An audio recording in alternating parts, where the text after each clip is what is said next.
வணக்கம் வீர வணக்கம் வீர வணக்கம் வீர வணக்கம் வீர வணக்கம் புரட்சியாளர் அம்பேத்கருக்கு பகுத்தறிவு பகலவனுக்கு வீர வணக்கம் வீர வணக்கம் வீர வணக்கம் வீர வணக்கம் மதுரை மேலாளர் பகுதியிலே சாராய கும்பலை எதிர்த்து நின்று களமாடிய மாவீரர் பாக்கியத்திற்கு சாதி ஒழிப்பு போராளிகளின் செம்மார்ந்த வீர வணக்கம் வீர வணக்கம். கடந்த 30 ஆண்டுகளுக்கு முன்பு இதே பகுதியான மேலவாசல் பகுதி அன்றைய சேரியா இருந்த சூழ்நிலையில் தாழ்த்தப்பட்ட மக்கள் குடியிருக்கக்கூடிய இந்த மேலவாசல் பகுதியிலே கள்ளச்சாராய கும்பலின் ஆட்டம் இந்த சேரியிலே அதிகளவு காணப்பட்டது. இங்கு வசிக்கக்கூடிய பெண்களையும் ஆண்களையும் அச்சுறுத்தக்கூடிய வகையிலே கள்ளச்சாராய கும்பல்களிடம் எதிர்த்து நின்று களமாடி அவர்களுடைய கொட்டத்தை அடக்கி இந்த மண்ணில் மேலவாசல் மக்களுக்கு ஏதேனும் பாதிப்பு ஏற்பட்டாலோ அல்லது அந்த சாராய கும்பலினால் இங்கு ஏதேனும் அசாதாரண சூழல் ஏற்பட்டாலோ அந்த மக்களுக்கான போராட்ட களத்தில் நின்று அவர்களை எதிர்த்து நின்று காவல்துறையிடம் லஞ்சப்பணம் பெற்றுக்கொண்டு காவல்துறை அலட்சிய போக்காக இருந்த நிலையிலும் கூட காவல்துறையும் புறக்கணித்து தனி ஒரு நபராக நின்று சாதி ஒழிப்பு களத்திலும் சரி கள்ளச்சாராய கும்பலை எதிர்ப்பதிலும் சரி தனித்துவமாய் விளங்கியவர் தோழர் பாக்கியம் அவர்கள். இந்த பகுதியிலே அச்சுறுத்தக்கூடிய வகையிலே இருந்த கள்ளச்சாராய கும்பலை எதிர்த்து நின்று போராடி போராட்டத்தை முன்னெடுத்ததன் விளைவாக அந்த கள்ளச்சாராய கும்பல் தோழர் பாக்கியம் அவர்களை அலங்காநல்லூர் பகுதிக்கு கொண்டு சென்று அவரை வெட்டி படுகொலை செய்து மதுரை அரசு ராசாஜி மருத்துவமனை வளாகத்தின் முன்பு துடிக்க உயிருக்கு போராடிய நிலையில் அங்கே தூக்கி எறிந்து வீசப்பட்டார்.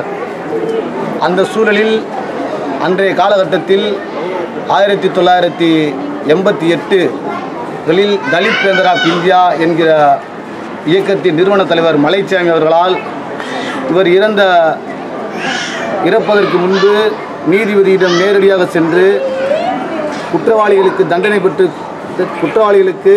பெற்று கொடுக்கக்கூடிய வகையிலே தோழர் பாக்கியம் அவர்களுடைய நேரடி வாக்குமூலத்தை நீதிபதியை நேரில் அழைத்து சென்று மருத்துவமனையிலே நேரடி வாக்குமூலம் பெற்றுக்கொண்டு குற்றவாளிகளுக்கு தண்டனை பெற்றுக் கொடுத்த மலைச்சாமி அவர்களுடைய டிபிஐ நிறுவன தலைவர் மலைச்சாமி அவர்களும் இந்த போராட்டத்தில் பங்கெடுத்தார். அவருக்கு பிறகு இன்றைக்கு மேலவாசல் பகுதியிலே சாதி ஒழிப்பு களத்தில் நிற்கக்கூடிய போராளிகள் அனைவரும் மேலவாசல் பகுதி மக்களும் இளைஞர்களும் இன்றைக்கு இவருக்கு ஒன்று கூடி வீர வணக்க அஞ்சலி செலுத்துவதிலே அருந்ததியர் சமூகத்தைச் சேர்ந்த தோழர் பாக்கியம் அவர்களையும் இங்கு அவர் இறந்த பொழுது போராட்ட களத்தில் நின்று கொண்டிருந்த தலித் பேந்தர் ஆஃப் இந்தியா என்கிற இயக்கத்தில் பழைய உறுப்பினர்களாக இருந்தவர்களும் இங்கே அஞ்சலி செலுத்த வந்திருப்பது எங்களுக்கெல்லாம் மகிழ்ச்சி அளிக்கிறது. அவருடைய இறப்பு ஒரு துக்கமாக இருந்தாலும் இன்றைக்கு இந்த பகுதியில் 1000 பேர் வாழ்ந்து மடிந்தாலும் தனித்துவமாக தன் சமூக மக்களுக்காக போராடி தன்னை சுயநலமில்லாமல் தன் குடும்பத்திற்காக அல்லாமல் தன் சமூகத்திற்கான ஒரு நபராய் அடையாளம் கண்டு அன்றைய காலகட்டத்தில் மக்களுக்காக போராடி உயிர் நீத்த தோழர் பாக்கியம் அவர்களுடைய நினைவை போற்றுவதிலே இன்றைக்கு இங்கே இருக்கக்கூடிய மக்கள் பாக்கியம் அவர்களுக்கு அஞ்சலி செலுத்தி வீரவணக்க அஞ்சலி செலுத்தி எங்களுடைய துக்கத்தை அனுசரிக்கிறோம். சிதம்பரம் பேர் சொல்லணும். நீங்கள் பேசுகிறது கீழே பண்ணுங்களா? உங்கள் பேர்? சிதம்பரம், ஆதித்தமிழர் கட்சி மாநகர் மாவட்ட செயலாளர். வணக்கம், என் பேர் துர்கா. இதே மதுரை மேலவாசல் பகுதியில் தான் என்னோட வீடு இருக்குது. நான் பிறந்தது இங்கே தான். இறந்தவர் எனக்கு அண்ணன் தான் வேணும், பாக்கியம்ன்றவர். எனக்கு நல்லா விவரம் தெரியும். 12 வயசு இருக்குது எனக்கு. இங்கே கள்ளச்சாராயம் விற்கிற கும்பல் வந்து அதிகமாக இருந்தாங்க. அதிக ரவுடித்தனம் பண்ணிட்டு வீடு விட சாராயம் வச்சுருப்பாங்க. எந்த வீட்டில் பார்த்தாலும் யாராவது அதை வெளிப்படையாக ஒரு ஆத்திரமா சாராயம் ஏன் இங்கே வைக்கிறீங்கன்னு கூட கேட்க முடியாத அளவுக்கு நாங்கள் அவங்கக்கிட்ட ஒரு அடிமையாக இருந்தோம். பயந்துக்கிட்டு ரொம்ப ஒரு பயந்த சுபாவத்தோடு இருந்தோம். எந்த திசையில் இந்த மூலையில் சாராயம் வைப்பாங்க, அங்கே வைப்பாங்க. இதே போலீஸ்காரங்க எல்லாருமே அவங்களுக்கு கைக்குள்ளியாக தான் இருந்தாங்களே தவிர ஏன் என்னன்னு கூட கேட்கல. பக்கத்தில் தான் இருக்குது காவல் நிலையம். போலீஸ்காரங்க வந்து காலையில் வருவாங்க, சாயந்தரம் வருவாங்க, மத்தியானம் வருவாங்க. ஆனால் ஒரு போலீஸ் கூட அந்த சாராயத்தை எந்த வீட்டில் இருக்குது, எந்த இடத்துல இருக்குன்னு கூட கண்டுபிடிச்சி எடுத்ததே இல்லை ஒரு தடவை கூட. ஆனால் பொறுத்து பார்த்துட்டு இந்த சாராயம் விற்கிறதுனால வெளியில் உள்ள ஆட்கள் பூரா இந்த பகுதிக்கு நிறைய வர ஆரம்பிச்சிட்டாங்க. வெளியில் உள்ள ஆட்கள் பூரா இந்த பகுதிக்கு போனால் கள்ளச்சாராயம் கிடைக்கும், எல்லாமே கிடைக்கும்ன்ற ஒரு மனநிலைக்கு வந்து எல்லாருமே மேலவாசல் பகுதிக்கு குடிக்கிறதுக்குன்னே இங்கே வர ஆரம்பிச்சிட்டாங்க. அப்போ இங்கே சரியான பாதுகாப்பே இல்லை பெண்களுக்கு. அந்த பாதுகாப்பில் நிலையில் நாங்களும் எவ்வளவோ முயற்சி பண்ணி பார்த்தா முடியல. கடைசியில் அவர் வந்து அந்த நேரத்தில் வந்து நல்ல ஒரு இளைஞர், 4 பசங்க, சின்ன பசங்க. ஆனால் இப்போ நினச்சா கூட உண்மையிலே மனசு ரொம்ப கஷ்டமாக இருக்குது. 4 ஆம்பளை பசங்க, ரொம்ப சின்ன பசங்க. எங்கள் அண்ணியார் ரொம்ப சின்ன வயசு. அவங்க அந்த குழந்தையும் நினைக்கல, தன்னோட மனைவியும் நினைக்கல, குடும்பத்தையும் நினைக்கல. இதுக்கு என்ன ஏதாவது ஒரு முடிவு பண்ணணுமேன்ற ஒரு வெறித்தனமாக இறங்கி என்ன செஞ்சார், வீடாக இருக்கிற சாராயத்தை எடுத்து பப்ளிக்கில் எடுத்து எல்லாத்தையும் வெளியே கொண்டு வந்துட்டார். வாய்க்காலில் பின்னால் வாய்க்கால் ஓடுது, அந்த ஓடையில் சாராயம் இருக்கும். வீடாக சாராயம் வச்சுருப்பாங்க. ஆனால் அந்த வீட்டில் சாராயம் வச்சா அவங்க கூட போய் வெளியில் சொல்லக்கூடாது. அந்த அளவுக்கு அவங்களுக்கு பயந்து இங்கே வாழ்ந்துட்டு இருந்தாங்க. அத்தனை வீட்டில் அந்த சாராயத்தை எடுத்து வந்து வெளியில் வச்சு தைரியமாக போட்டாக்கு போஸ் கொடுத்து எங்கள் மக்கள் இந்த அளவுக்கு பாதிக்கப்பட்டிருக்காங்க. அந்த சாராயம் வைக்கிறதுனால எங்கள் மக்களுக்கு வந்து பாதுகாப்பு இல்லை, ஒன்றுமே இல்லை. அதனால் இந்த சாராயத்தை ஒழிச்சே ஆகணும் அப்படின்ற ஒரு பிடிவாதத்தில் போராட்ட களத்தில் இறங்கினார். ஆனால் அவர் போராடினால கண்டிப்பான முறையில் எங்களுக்கு ஒரு வெற்றி கிடச்சிச்சு. பாக்கிய அண்ணனுக்கு உண்மையிலே நான் மனதார இன்றைக்கி நான் வீர வணக்கம் செலுத்துறதுன்னா நான் உண்மையிலே அவர் விதைச்சிட்டு போன விதைகளாக தான் அப்போ நாங்கள் இருக்கிறோம். நான் சின்ன பிள்ளை, அவர் சாகுறப்ப நான் சின்ன பிள்ளை. ஆனால் இன்றைக்கி அவர் இறந்தாதான் எனக்கு தெரியல. ஏன்னா அவர் இழக்கப்படவில்லை, விதைக்கப்பட்டிருக்காருன்னா இன்றைக்கி அவர் செஞ்ச அந்த போராட்டத்தை இப்போ நாங்கள் திரும்பி தொடர்ந்து செஞ்சுக்கிட்டு இருக்கோம். அன்றைக்கி ஒழிஞ்ச சாராயம் தான் அந்த கள்ளச்சாராயம். அடுத்து இந்த மேலவாசலுக்குள்ளே அந்த சாராயம் வரவே இல்லை. அது உண்மையிலே அது பாக்கிய அண்ணனுக்கு அந்த பாராட்டு கண்டிப்பான நிலைமை போய் சேரும். சொல்லுங்க. சொல்லுங்க. சாராயம் எங்கே காய்ச்சாங்களோ தெரியாது. அந்த பஸ்ஸோட டயர் டீப்பில் வந்து கொண்டு வீடாக போட்டுட்டு போயிடுவாங்க. எந்த வீட்டில் எந்த மூலையில் எந்த இடத்துல இருக்குன்னே தெரியாது, அந்த அளவுக்கு போட்டு போயிடுவாங்க. ஆனால் அந்த வீட்டில் குடி இருக்கிறவங்களும் பயந்துக்கிட்டு வெளியில் சொல்ல மாட்டாங்க. இது ஒரு பெரிய சாராய கிடங்குன்னா இது எவ்வளோ பேருங்க, ஒரு 10,000 பேர் குடியிருக்கிற பகுதியில் அதை எதிர்த்து கேட்க ஆள் இல்லை. அன்னைக்கு பாக்கியம்ன்ற ஒரு வீரர் இருந்தார், தன்னோட உயிரை பணயமாக வச்சு தட்டி கேட்டார். இன்னைக்கு அவர் ஒரு தியாகி ஆகிட்டார். வந்து ரொம்ப ஒரு வீட்டில் ஒரு இது வசதி இருக்காது, அதனால எல்லாம் வெளியே தான் படுப்பாங்க. அந்த நேரத்தில் சாராயம் சொன்னது ரொம்ப தாங்க முடியாது. சொன்னேன் மொட்டை மாடி பூரா சாராயமாக தான் இருக்கும். மொட்டை மாடிங்களா? மாடி அப்பெல்லாம் பில்டிங் இருக்குதாமா?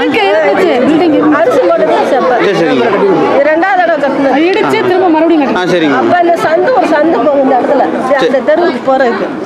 இந்த வழியில் பொண்ணுல நடந்து போக முடியாது ஒத்தையில். அவங்க ஆர்ப்பாட்டம், அவ்வளோ ஒரு ஆர்ப்பாட்டம் செய்வாங்க. யாருமா வெளியிருந்து வரவங்களா? விற்கிறவங்களா? சரிங்க. ஒன்று பரிசல நைட்டில் யார் வீட்டில் நுழையிறாங்கன்னு தெரியாது.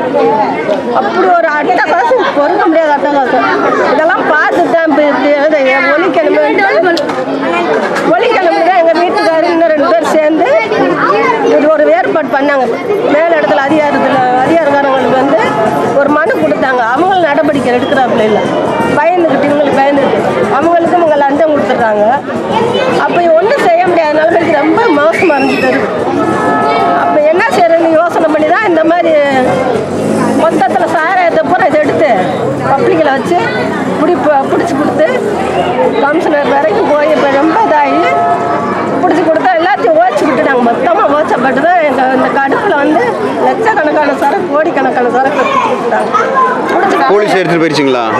போலீஸ் பிடிச்சி போய் இவங்க எடுத்து பப்ளிக்கில் வச்சு போலீஸ் ஒப்படைச்சி எல்லாம் பண்ணமா அவங்க அந்த காட்டத்துலேயே எங்கள் வீட்டுக்காரங்க மாதிரி செஞ்சுட்டாங்க. அப்போ எங்கள் வீட்டுக்காரர் சின்ன பிள்ளைங்க 4 பிள்ளைங்க ரொம்ப சின்ன பசங்க, ரொம்ப கஷ்டப்பட்டு ஒரு உதவி இல்லை. அப்போ இட்லி கடை போட்டு தான் பிள்ளைகளை வளர்த்தாங்க. அப்போ அந்த மாதிரி எங்கள் அம்மா வீட்டுக்கு போகிற வழியில் கடத்திட்டு போயிட்டாங்க. எங்கள் வீட்டுக்காரர் ஒரு இந்த வேலை கடத்திட்டு போய் அப்போல்லாம் சுத்தர வர பட்டு ரொம்ப கொடுமைப்படுத்திட்டாங்க. கொடுமைப்பட்டு அரை உயிரை கொண்டு வந்து பெரிய சிக்கல போட்டாங்க. அங்கே போய் பார்த்தா அதுக்கு பின்னாடி 5 நாள் இருந்தார். 5 நாள் செத்து போயிட்டாங்க. என்ன செய்யறேன்னே தெரியல. பிள்ளை வச்சு தெரியல. அப்போ மேல இடத்துல பேசுறதுக்கு வந்து அவங்கக்கிட்ட வாக்குமூலம் கொடுத்துட்டாங்க. இன்னமும் இப்படி செஞ்சாங்க, இன்னமும் இப்படி செஞ்சாங்கன்னு எல்லாமே கொடுத்து கேஸ் நல்ல பலமாக தான் இருந்துச்சு. அவங்க அதுக்கு என்ன ஆனாங்கன்னு தெரியல. செத்தாங்களா பொழைச்சாங்களான்னு தெரியல. அதுலேருந்து இந்த ஏரியாக்குள்ள இல்லை. இந்த ஏரியாக்குள்ள தான் குடியிருந்தாங்களா அவங்க? ஆமா, இங்கேயும் இருந்தாங்க. இந்த மாடி பக்கத்து வீடு அவங்க வீடு. பின்னால எத்தனை குடும்பம் இருந்தாங்க? அவங்க ஒரு குடும்பம் தான். ஒரு வீட்டுக்கு இத்தனை பிரச்சனைங்களா? வந்து அவன் ரபடி சேர்த்துக்குவாங்க. ஒரு ஆள் யாரா இருக்கிறான்ல அவனுக்கு வந்து அடியாள் மாதிரி 10 பேர் 20 பேர் சேர்த்துக்குறாங்க. வெளிய இருந்துங்களா உள்ளேவா? உள்ளே சேர்த்து உட்கார வச்சுருவாங்க. நைட்டெல்லாம் இங்கேயே வந்து அந்த இடத்துல ஒரு சந்து போகும். அவனே தான் உட்காந்துருப்பாங்க. சரிங்க. பொம்பளை பிள்ளை ஒத்தையில் அங்கிட்டு போக முடியாது. அவங்க ஒரு கொடுமைப்படுத்துவாங்க. ஒருத்தன் கூட என்னன்னு கேட்கல. கேட்க மாட்டாங்க. அப்ப யார் வீட்டுல இந்த ஃபேன் இதெல்லாம் இருக்காது. அதனால எல்லாம் வெளியே தான் படுத்துப்பாங்க. அப்படி நட்டா என்ன செஞ்சாலும் யாரும் கேட்க மாட்டாங்க. யாருன்னா ஆம்பளை பயந்து பேச அடுத்து ஓடி போயிடுவோம் வீட்டுக்குள்ள. அவங்க தெரிஞ்சா அதே வெளியே வர மாதிரி வருவாங்க. போலீஸ் வந்தா வீட்டுக்குள்ள சாராயத்தை வச்சுட்டு மிரட்டிடுவாங்க. வீட்டுக்காரங்க சொன்னீங்கன்னா உங்களை இருந்தா சொல்லுவேன் அப்படின்னு அப்படி மிரட்டுவாங்க. அதனாலே பயந்துட்டு எதுவுமே பேச மாட்டாங்க. இப்ப இருக்கிற ஒரு தைரியம் கூட அப்ப இல்லை அந்த ஆளுகளுக்கு. அவ்வளோ ஒரு கோலையா இருந்தாங்க. ஆனா ஒரு குடும்பம் 10 பேர் அடியாட்கள் வந்து அவங்க அடியாட்கள் எந்த ஊருங்க? இங்க உள்ளவங்க கூட இங்க உள்ளவங்க வெளியூர்ல வெளித்தரப்புல இருக்கிறவங்க எல்லாத்தையும் சேர்த்து ஒண்ணா. எல்லாம் ஒரே சாதிங்களா இல்ல வேற வேற சாதி? அவங்க என்ன சாதிங்க? அவங்க என்ன ஜாதின்னு சொல்ல முடியாது. சரிங்க. அருந்ததியரா? இல்ல அருந்ததி அவங்க 2-3 ஜாதி சொல்றாங்க. ஒரு 2-3 ஜாதி கலப்பு. அந்த ஒரே குடும்பம் 2-3 ஜாதி கலப்படம். அம்மா ஒரு ஜாதி, அப்பா ஒரு ஜாதி, இப்படி ஒரு ஜாதி இல்லாம. அதுக்கப்புறம் அண்ணன் ஹாஸ்பிட்டலுக்கு போன பின்னாடி இங்க இருந்த போலீஸ் எல்லாம் அதுக்கப்புறம் அவங்களை அரெஸ்ட் பண்ணிட்டாங்களா? அரெஸ்ட் பண்ணி தான் கேஸ் நல்ல பலமா தான் இருந்துச்சு. சரிங்க. தண்டனையில தண்டிச்சுட்டாங்க. தண்டனை போட்டு போட்டுட்டாங்க. அது பின்னாடி என்ன அண்ணே வாக்குமூலம் கொடுத்ததுல தண்டிச்சுட்டாங்க. யாருங்க அட்வொகேட்? யாருங்கம்மா அட்வொகேட்? யாருங்க வக்கீல்? யார்? எங்களுக்கா? எங்களுக்கு கவர்மெண்ட் வக்கீல் தான். வக்கீல் வச்சு பார்க்குற அளவுக்கு வசதி இல்லைல்ல. இதை விட சின்ன குழந்தைங்க 4 குழந்தைங்க. சின்ன பிள்ளை எந்த கடைசி பையனுக்கு 3 வயசு. அவங்க அப்பா முஞ்சே தெரியாது. அப்புறம் அப்ப எப்படிமா நீங்க தான் வேலை செஞ்சு குடும்பத்துக்கு போட்டு சரிங்க பிள்ளைகளை காப்பாற்றி இட்லி கடை போட தான் பிள்ளைகளை பூரா வளர்த்தாங்க. அவர் என்ன வேலை செஞ்சுட்டு இருந்தாரு? அவர் செருப்பு பட்டுறதும் போட்டு செருப்பு தைக்கிற வேலை. அவர்கிட்டையும் ஒரு கவர்மெண்ட் வேலை பார்த்து எது இருந்தாலும் பரவாயில்ல. ஒன்றும் இல்லாமல் இப்போ எவ்வளோ பரவாயில்ல. பிள்ளைகளை கஷ்டப்பட்டு வளர்த்து அது நல்ல ஒரு புத்தியோட முன்னுக்கு வந்துருச்சு. அவங்க பிள்ளை 4 பிள்ளை மற்ற அண்ணன் மாதிரியே இருப்பாங்க. அப்போ அண்ணன் போன முன்னாடி நீங்க மட்டும் தான் குடும்பத்தை? நான் தான் பார்த்தேன். வேற யாரும் உதவி இல்லை. எல்லாம் சொந்த மந்தம்லாம் நிறைய இருக்கு. ஆனால் யாருமே உதவி பண்ணல. ஒரு வீட்டுக்கு கூட குழந்தை அனுப்ப மாட்டேன். ஒரு வெஞ்சனை கேட்டு கூட அனுப்ப மாட்டேன். நீங்க எப்படிமா தனிமையா இருந்து எப்படிமா ஃபேஸ் பண்ணீங்க பிரச்சனை? தனிமையா இருந்தேன். பிரச்சனைப்பா ஏதோ சமாளிச்சுட்டு ஒரு வழியா. அப்பெல்லாம் நம்ம பிள்ளை தான் வருது. இருங்க. இந்த பையனுக்கு மூஞ்சியே தெரியாது. அவங்க அப்பா மூஞ்சிய சாகும்போது. அம்மா இப்போ அந்த பிரச்சனையில் இவர் மட்டும் தான் இருந்தாரா வேற யாராவது இருந்தாங்களா? இவர் சப்போர்ட் பண்ணிட்டு யாராவது இருந்தாங்க? மெயினா இல்ல. அதனால தான் இவரை தூக்குனது அவங்க. மற்றவங்களாம் சும்மா சோப்பில் மாதிரி தான். சரி. இதனால தான் எதாக இருந்தாலும் எடுத்தோன்னா எவனா இருந்தாலும் தப்பு செஞ்சு அடிச்சு பார்ப்பேன். கேட்கவே மாட்டாங்க. அந்த மாதிரி ஏதாவது சம்பவங்கள் இருக்காமா? எடுத்தா யார் என்ன செஞ்சாலும் சரி பட்டுன்னு அடிச்சுட்டு தான் எனக்கு பதில் திருப்பி பேசுவாங்க. எது சம்பவம் இருக்கலாம்? வேற ஏதாவது சம்பவம் உங்களுக்கு தெரிஞ்ச மாதிரி? இல்லை அப்படியெல்லாம் எதுவும் செய்யணும். இல்லை நீங்கள் சொன்னது அடிச்ச அந்த மாதிரி கையை பிடிச்சிட்டு என்னம்மா அது? அதான் ஒரு பிள்ளைய கையை பிடிச்சி இழுத்தாலும் கூட யாரும் இப்போ நீங்களே ஒரு தப்பு செஞ்சா உங்களை ஒரு இடத்துல அடிச்சிருவாப்ல. சரி நடந்து சொல்லுங்க. அது அத்தை இன்னும் என்னத்து சொல்றது அந்த மாதிரி நிறைய நடந்திருக்கு. வீட்டில் குடும்பம் நடந்துச்சுங்களா? ஆமாம். என்னம்மா அது? பொம்பளை அது நம்ம எங்காளுக்கு அந்த பொம்பளை அவங்க எடுத்து வச்சிருந்தாங்க. அந்த பொம்பளை கத்தியில் அப்படியே குத்தியாக சுத்தர வேலை பண்ணுவாங்க. அதையும் தட்டிச்சிருந்தாலும் போய் கேட்டு அடிக்க வந்து ரொம்ப பிரச்சனையாகி அந்த அம்மா கல்யாணம் இல்லை அந்த அம்மா இதனாலவா கொடுமைத்தாங்க மண்ணை ஊற்றி கொட்ட வச்சு திடீர்னு இப்படி ஓடி வந்தாங்க இல்லை என்னாச்சுமா அந்த அம்மா வந்து அப்படியே செஞ்ச கொடுமை தாங்க முடியாம இவங்க தேவைக்கு அந்த அம்மாவை பயன்படுத்திக்கிட்டாங்க சார். அந்த அம்மா குடும்பம் அவங்க கல்யாணம் ஆகி கணவர் கை இறந்த போது ஓ குழந்தையெல்லாம் இல்லை அவங்களுக்கு குழந்தை இல்லை சரிங்க இருந்தாங்க. அவங்க கொஞ்சம் பார்க்க கொஞ்சம் நல்லா இருக்கும். அவங்களுக்கு அவன் ஒரு அப்பாட்டி மாதிரி வச்சிருந்து குடும்பம் அளவுக்கு மிஞ்சி குடும்பம் இருந்தா அந்த கத்துற சத்தம் நம்ம காதில் கேட்கும். இங்கேதான் வீடு அவங்க குடும்பப்படுத்துற சத்தம் அப்படியெல்லாம் சுத்தம். அப்புறம் இவர் என்ன பண்ணாரு அண்ணன்? அதுதான் இந்த தட்டுச்சதெல்லாம் கேட்க போய் தான் ரொம்ப பிரச்சனையானது. அது போய் அடிச்சிட்டாருங்களா அவரை இல்லை என்ன பண்ணாங்க? சண்டை வந்து அந்த இடத்துல சண்டை வந்துட்டு வாய்ப்பு போறப்ப இதெல்லாம் செய்யறாங்க வைக்கிறாங்க. சண்டை வந்து தெருவில் 4 பேர் கூப்பிட்டு கேட்டாங்க இந்த மாதிரி வாங்க எல்லாரும் சேர்ந்து கேட்கலாம் அப்படின்னா ஒருத்தன் வரமாட்டேன்ட்டாங்க. அப்பயே ஒரு தடவை சாகிறவர் இவரு கொல்ல தெரிஞ்சா சாலா எழுதி காக்கா தப்புக்கிட்ட கொண்டு போய் அடிக்க போயிட்டாங்க எல்லாரும் சேர்ந்துங்களா? வழி மறிச்சு அப்பயே கொல்ல தெரிஞ்சாங்க. அப்போ சாராய கடை அங்கே இருந்துச்சு, அந்த இடத்துலயே கொல்ல தெரிஞ்சாங்க. அப்பயே நான் வீட்டில் பணத்தை அங்கிட்ட இங்கிட்ட 1000 ரூபான்னு அப்போ பெருசு. அப்போ 1000 ரூபாய் கொண்டு போய் அவங்களுக்கு கொடுத்து தன்னை கட்டி உயிரை காப்பாற்றி கொண்டு வந்தேன்.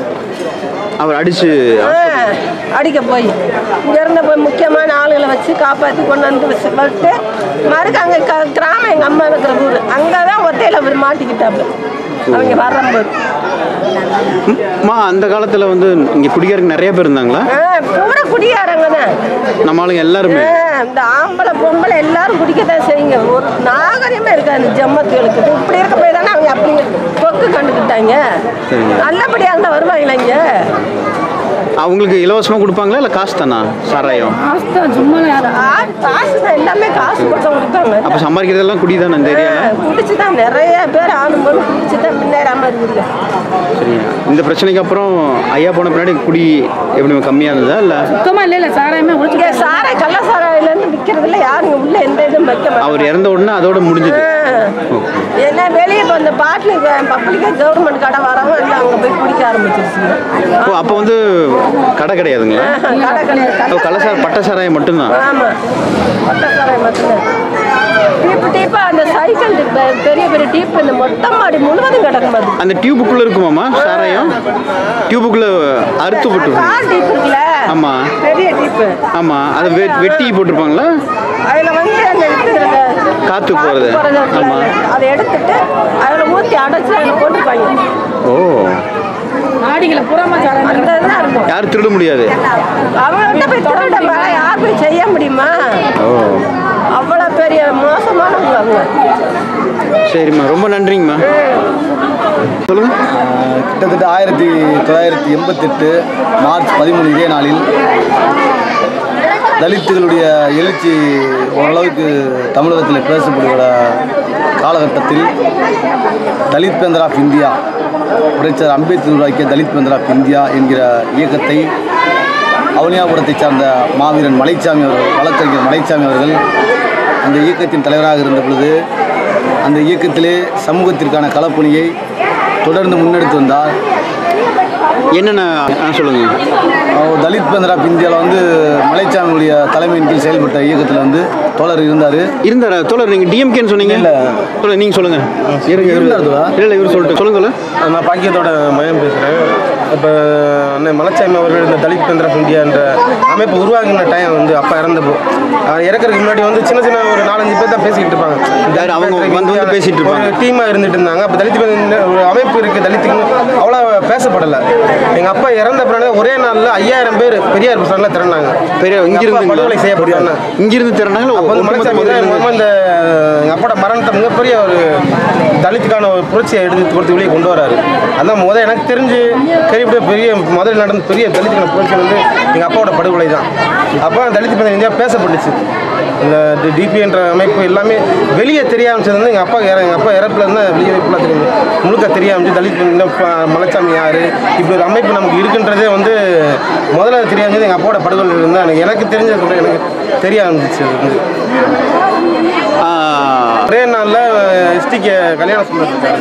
அப்போ வந்து அவர் வந்து தலித் பந்தனி அவர் ஒரு நம்ம வளர்ந்து இப்போ வந்து ஆயுதத்தமிழர் கட்சி நம்ம இப்போ அப்போ வந்து தலித் மரல் அவர் ஒரு அமைப்பில் இருந்தாப்புல.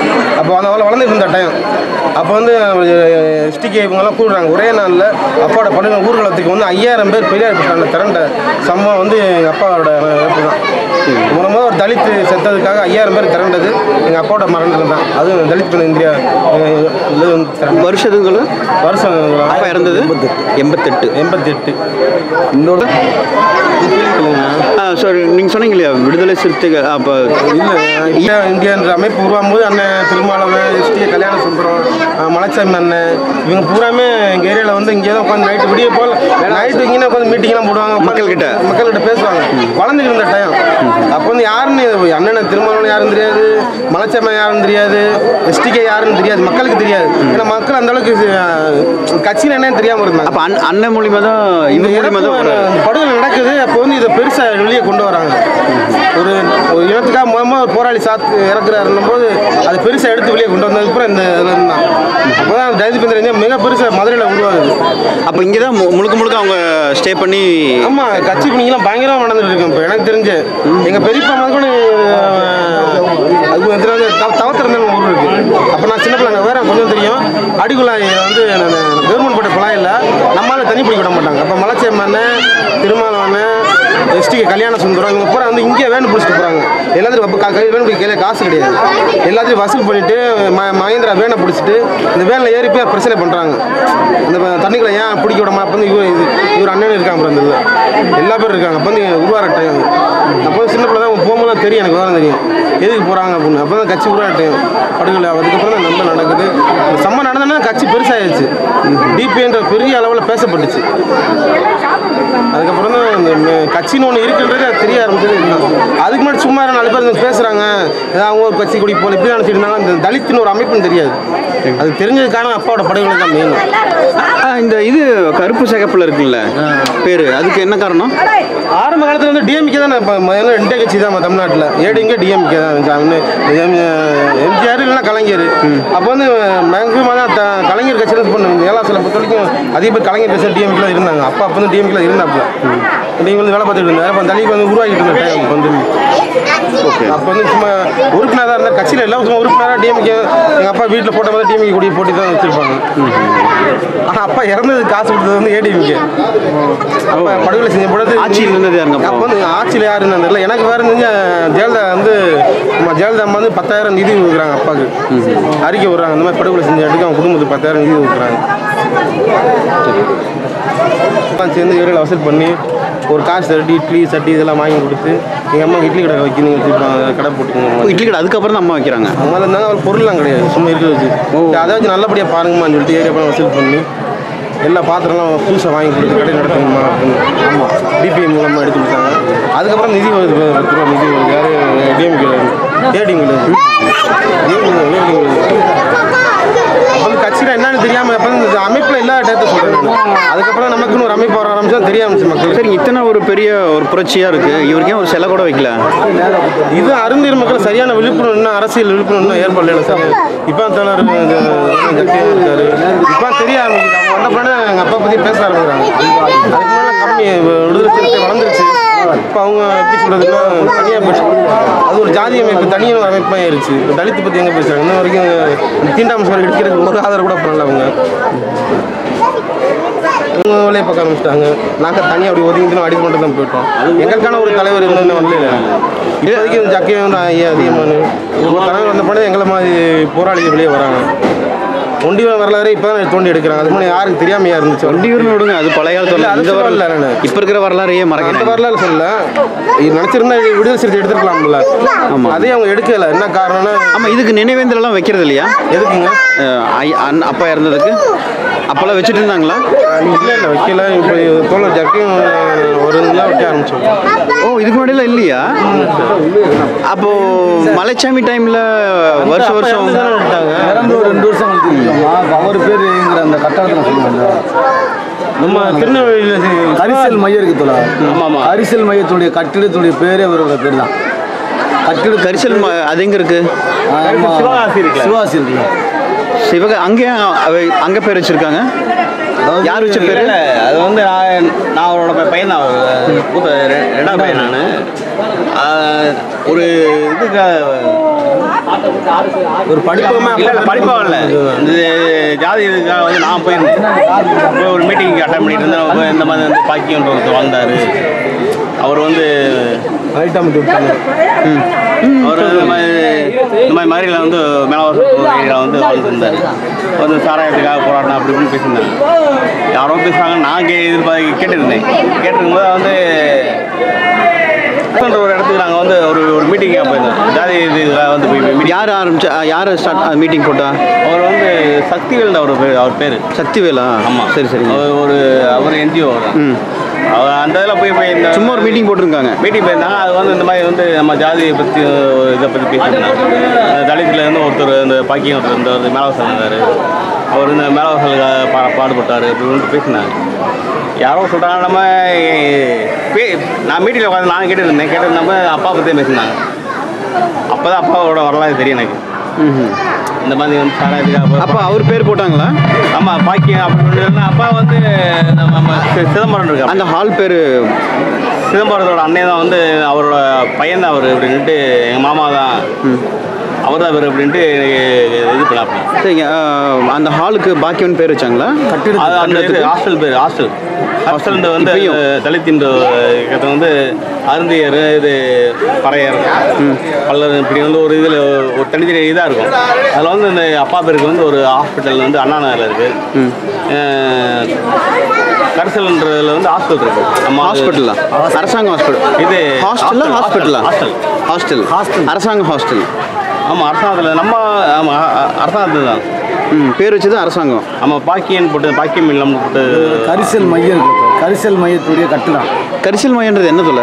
அது இந்த சிவகாசிக்கும் சாத்தூருக்கும் நடுவார். இல்லை, அது என்ன கரிசல் மையம்ன்றது? டாக். ஆமாம், அந்த மாதிரி அது ஒரு கரிசல் மையம். கிறிஸ்டின் மிஷனரி மற்ற தலித் இஷ்யூ மாதிரி இல்லை தலித் இது செய்யுங்க. அதான் தலித் ஐடியாஸ் இந்த மாதிரி அந்த மாதிரி தான் வருவாங்க. அதாவது ஏன் ஒரு பேர் அவங்க அந்த கட்டடத்துக்கு வச்சாங்கன்னா, அப்போ இவருடைய படுகொலை தான் வந்து முதல்ல பெரிய தமிழ்நாடு முழுவதும் தெரிய வந்துச்சு. இந்த மலைச்சான்று வந்து ஒரு நியூஸ் பேப்பர் கட்டிங்கெல்லாம் இருக்கா? நியூஸ் பேப்பர் கட்டிங்கெல்லாம் இருக்கா? இல்லை, அதுக்கப்புறம் அவங்க ஒருத்தர் வந்து ஃபோட்டோ ஒரு இது வந்து சிவப்பு ஏடுகள்னு சொல்லி விடுதலை சத்து ஒரு புத்தகம் வெளியிட்டிருக்காங்க. சிவப்பு ஏடுகள்னு சொல்லி அதில் வந்து மதுரையில் 27 போராளிகள் இறந்துருக்காங்க. அந்த புத்தகம் வெளியிட்டு வந்து 2005 வெளியிட்டிருக்காங்க. அந்த 2005 வெளியிட்ட புத்தகத்தில் மதுரைக்குள்ள இந்த மாதிரி சாதி ஒழிப்பு களத்தில் நின்று உயிர் தியாகம் பண்ணவங்க, போராட்ட களத்தில் இறந்தவங்க, வன்கொடுமையால் பாதிக்கப்பட்டவங்க, இப்படி அடிப்படையில் ஒரு 4வது பேஜில் ஒரு பேர் வரும். சென்னாகரம்பட்டி மண்ணுரிமை போராளி, சாராய ஒழிப்பு போராளி பாக்கியம், சாதி ஒழிப்பு சாதி கலவரத்தில் காவல்துறையினால் சுட்டு படுகொலை செய்யப்பட்ட பழனிக்குமார், இப்படி வந்து சாதிக்காக உயிர் தியாகம் பண்ணவங்க, வன்கொடுமை சட்டத்தில் இறந்தவங்க, வன்கொடுமையில் இறந்தவங்க லிஸ்ட்டில் அவங்க வந்து விடுதலை சட்ட ஒரு புத்தகம் வெளியிடறாங்க, சிவப்பு ஏடுகள்னு சொல்லி. அந்த புத்தகத்தில் இவருடைய இறப்பினுடைய நிகழ்வும், எதனால் இறந்தார், அவர் இறந்த நிகழ்வு அன்னைக்கு என்ன போராட்டம் நடந்துச்சு அப்படின்ற விளக்கம் இருக்கான். இன்னொன்று என்னன்னு கேட்டிங்கன்னா, இவருடைய இறப்பு தான் தமிழ்நாட்டில் மதுரையில் மையமாக பேச ஆரம்பித்தாங்க. அந்த 88 தான் வந்து தலித்துகளுக்கான ஒரு இயக்கம் உருவாகுது மலைச்சாமியினுடைய தலைமையில். அப்போ வந்து இந்த படுகொலை பெரிய அளவில் பேசப்படுவோம். இவருடைய பேரை வந்து அந்த கரிசல் மையத்துக்கு வைக்கிறாங்க. அதுக்கப்புறம் செகுடந்தாளி முருகேசன் சொல்லி கோவில் ஒருத்தர்.